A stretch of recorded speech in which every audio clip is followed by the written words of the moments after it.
Hello बच्चों, this is Priyaranjan and you are watching me at Photon physics the physics man. और आज का जो वीडियो है कम्युनिकेशन सिस्टम पे वन शॉट है। 15 से 20 मिनट का होगा। एक छोटा छोटा टॉपिक है, उन सारी चीज़ों को डील करके रखना है और हमने ऑलरेडी लिख के रखा है। देखो, सबसे पहला कि इस कम्युनिकेशन सिस्टम से अगर पूछ सकता है तो 5 मार्क्स में पूछेगा कि what is the mode of transmission of wave.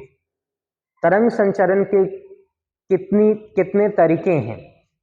तो या फिर ऐसे पूछ देता है कि भू संचरण, भू तरंग किसे कहते हैं, या फिर स्काई तरंग किसे कहते हैं जिसको हम लोग व्योम तरंग कहते हैं, और अंतरिक्ष तरंग किसे कहते हैं जिसे हम लोग स्पेस वेव बोलते हैं। तो इस तरह से क्वेश्चन पूछा जा सकता है। अब एक एक करके देखना है और मैं समझा रहा हूं। सबसे पहले देखो, मैंने डेफिनेशन लिख रखा है। जो ग्राउंड वेव है, कौन सा वेव है? Ground wave. ग्राउंड वेव दो एंटीना होता है, एक जो ट्रांसमिट करता है, जो आपके घर के बगल में जो एंटीना होता है वो ट्रांसमीटर एंटीना होता है, और जिसके से हम बात करते हैं वो रिसीव करता है। उसके बगल में जो एंटीना होता है उसको बोलते हैं रिसीवर एंटीना। तो ट्रांसमिटिंग एंटीना और रिसीवर एंटीना के बीच में जब वेव इस तरह से ऐसे ट्रेवल करे, एंटीना से फिर ग्राउंड में और ग्राउंड के अलोंग जाके फिर से एंटीना में जाए, तो उसको हम लोग ग्राउंड वेव बोलते हैं, भूतरंग बोलते हैं। डेफिनेशन लिखा है कि ground wave travels from transmitting antenna to receiving antenna along the surface of earth. It is also known as surface. On the increasing the frequency, attenuation increases due to surface of the earth. Attenuation का मतलब होता है loss of strength. Frequency आवृत्ति में loss को ही हम लोग, या स्ट्रेंथ शक्ति के में लॉस को ही हम लोग क्या बोलते हैं? एटूनेशन बोलते हैं। डीबी इसका ऐसा यूनिट होता है। क्या होता है? डेसिबल। डेसिबल।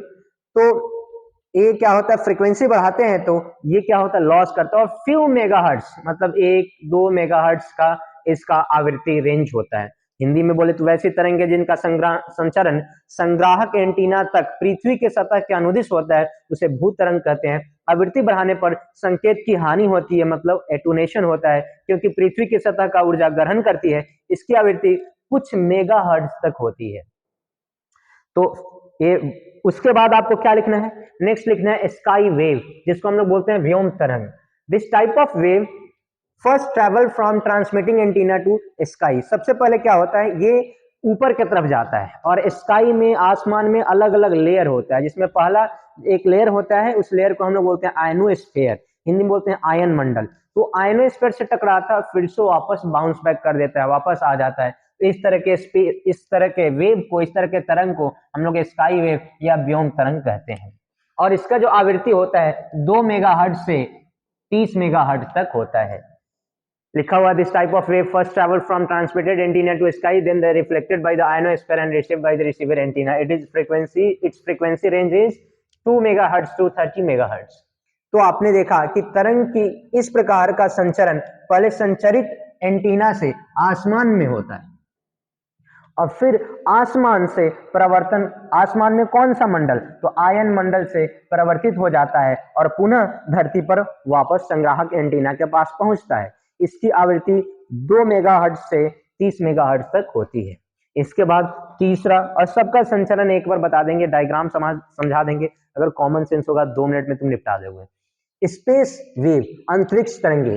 देखो, the radio wave having frequency, ऐसा तरंग जिसकी आवृत्ति 30 मेगाहर्ट्ज से ज्यादा होती है, वो क्या करता है? आयनोस्फीयर से नहीं वापस आता, वो पेनिट्रेट करते हुए, घुसते हुए, चीरते हुए आगे की तरफ चला जाता है और स्पेस में चला जाता है। कहां चला जाता है? स्पेस में। और स्पेस में होता है सैटेलाइट, वहां से रिफ्लेक्ट होता है। तो इस प्रकार के तरंग को स्पेस वेव कहते हैं, अंतरिक्ष तरंग कहते हैं। वैसी तरंगे, ऐसे रेडियो तरंगे जिनकी आवृत्ति 30 मेगाहर्ट्ज से ज्यादा होती है, वे आयन मंडल को प्रतिच्छेद कर अंतरिक्ष तक पहुंच जाती है तथा उपग्रह द्वारा प्रवर्तित कर दी जाती है। इस प्रकार के तरंग को अंतरिक्ष तरंग कहते हैं।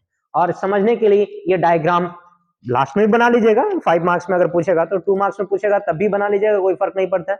2 मार्क्स में पूछता है तो कोई 1 या 2 पूछता है, और 5 मार्क्स पूछेगा तो तीनों पूछेगा, एक्सप्लेन करना है, अरे डायग्राम बनाना है। देखिए, इस डायग्राम से समझ सकते हैं, ये है ट्रांसमिटिंग एंटीना और यह है रिसीवर एंटीना, मतलब ये संचारित करने वाला एंटीना है और ये संग्राहक एंटीना है।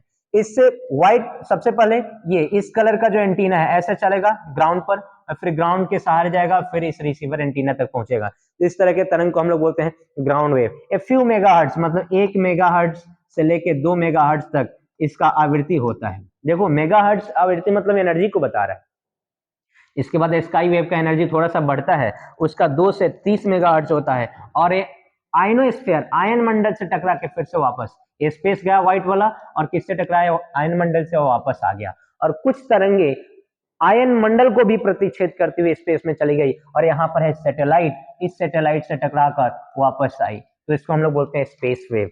स्पेस वेव का एक बहुत अच्छा एग्जांपल है टीवी, बहुत अच्छा एग्जांपल क्या है, टीवी। और स्काई वेव का अच्छा एग्जांपल है रेडियो।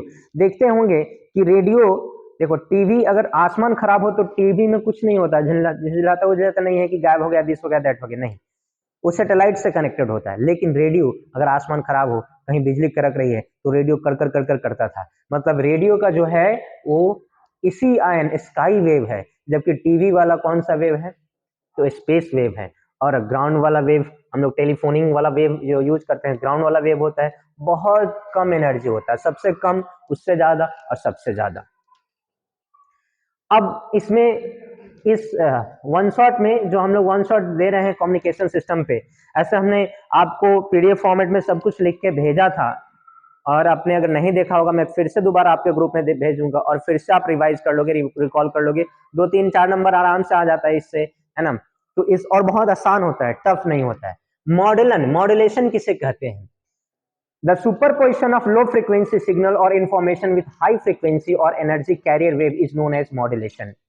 निम्न क्या क्या, निम्न आवृत्ति, आवृत्ति का मतलब यहाँ एनर्जी होगा, क्योंकि आप जानते हैं फोटोन का energy E is equal to होता है एच न्यू, न्यू होता है आवृत्ति, फ्रीक्वेंसी, तो याद रखना, निम्न आवृत्ति संकेत या सूचनाओं को उच्च आवृत्ति या ऊर्जा, इसलिए लिखा गया है, वाले वाहक तरंगों के साथ अध्यारोपण करना ही मॉडुलन कहलाता है। और मॉडुलन 3 तरह का होता है, AM, PM, FM।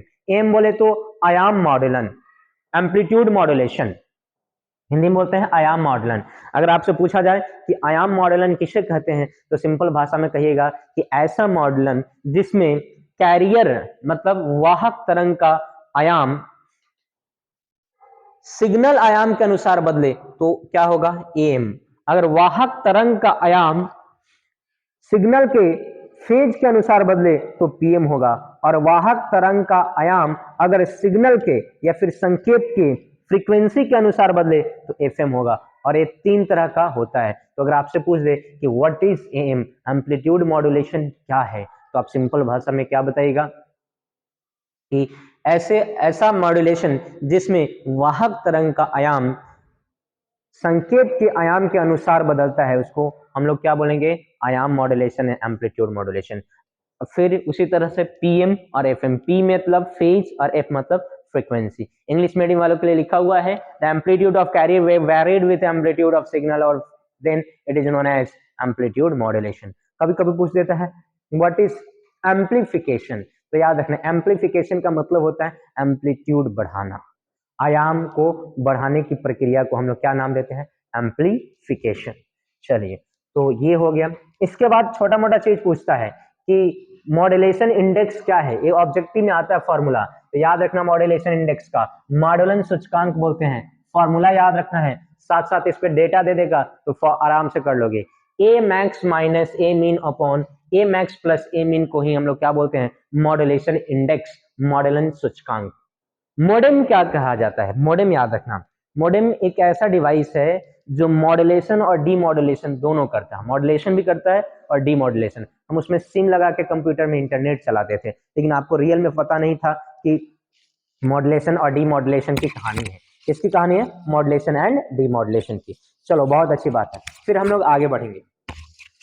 आगे बढ़ते हैं, तो ये लिखा हुआ है कि ऐसा यंत्र जो मॉड्यूलेशन एवं वी मॉड्यूलेशन दोनों करता है उसे क्या बोलते हैं, मोडेम कहते हैं। और पूछता है the device which performs both modulation and demodulation is called. इसके बाद छोटा छोटा चीज पूछता है व्हाट इज WWW, तो वर्ल्ड वाइड वेव को हम लोग WWW बोलते हैं।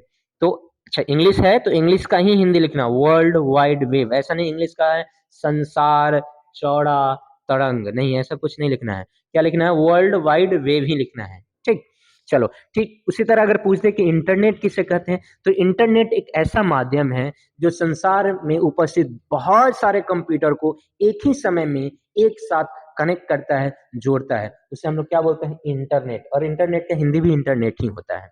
चलो फैक्स, फैक्स का याद रखना, फैक्सीमाइल मशीन पूछता objective, full form of fax, facsimile machine, English और हिंदी दोनों लिख दिए हैं। HTML जो कंप्यूटर में यूज करते हैं, hyper text markup language, HTML Hindi भी वही याद रखना, हाइपर टेक्स्ट मार्कअप लैंग्वेज।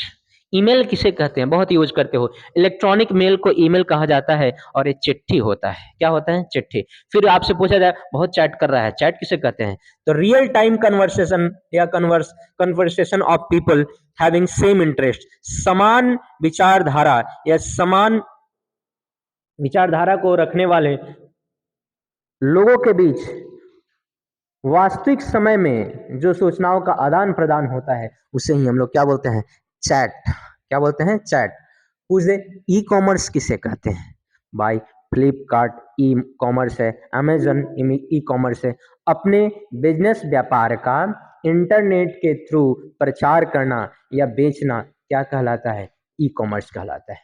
तो ये सारा चीज आपका इस चैप्टर से रिलेटेड है, मॉडर्न डी मॉडर्न, ये सारा चीज जो भी इंपॉर्टेंट था इसमें हमने वन शॉट करा और आई थिंक आप रिवाइज कर रहे होंगे बहुत अच्छे से। ये मेरा छोटा सा हेल्प है आपके लिए और हम एक बार फिर से भेज देंगे उस पीडीएफ को आपके ग्रुप में, बिल्कुल देखिए अच्छे से रिवाइज कीजिए और फिर रिवाइज करके ज़्यादा नहीं, ज़्यादा बड़ा बड़ा वीडियो नहीं डाल रहे हैं, 15 मिनट 20 मिनट का छोटा छोटा वीडियो डाल रहे हैं छोटे छोटे चैप्टर पर। हमने लगभग सब चैप्टर का वन शॉट डाला है और आप जैसे जैसे डिमांड कीजिएगा वैसे वैसे डालेंगे, ठीक। चलो थैंक्स फॉर वाचिंग। और न्यूमेरिकल के लिए कुछ बच्चा घबरा रहा है, भाई साहब तुमने क्लास नोट्स में जितना न्यूमेरिकल किया है ना उतना कर लोगे, मोर देन एनफ, उतना तो कभी पूछता भी नहीं है बिहार बोर्ड। 70 क्वेश्चन है जिसमें 25-30 ऐसे ही तुमको थ्योरी बेस्ड मिलेगा, फॉर्मूला याद करो, रट्टा मारो, अगर फॉर्मूला तुम रट्टा मार लिए तो तुमसे एकदम डिट्टो 25-30 क्वेश्चन बनना ही है। 5 क्वेश्चन फॉर्मूला बेस्ड रहता है जिसमें पेन पेपर चलाना, पेपर पर पेन चलाना पड़ता है, उतना करो और बी मोटिवेटेड, पढ़ते रहिए। और once again not first time मैं बोल रहा हूँ, हैप्पी रिपब्लिक डे और बी मोटिवेटेड। आपके एग्जाम के लिए बहुत बहुत बहुत शुभकामनाएं, फिर वीडियो आता रहेगा। Thank you.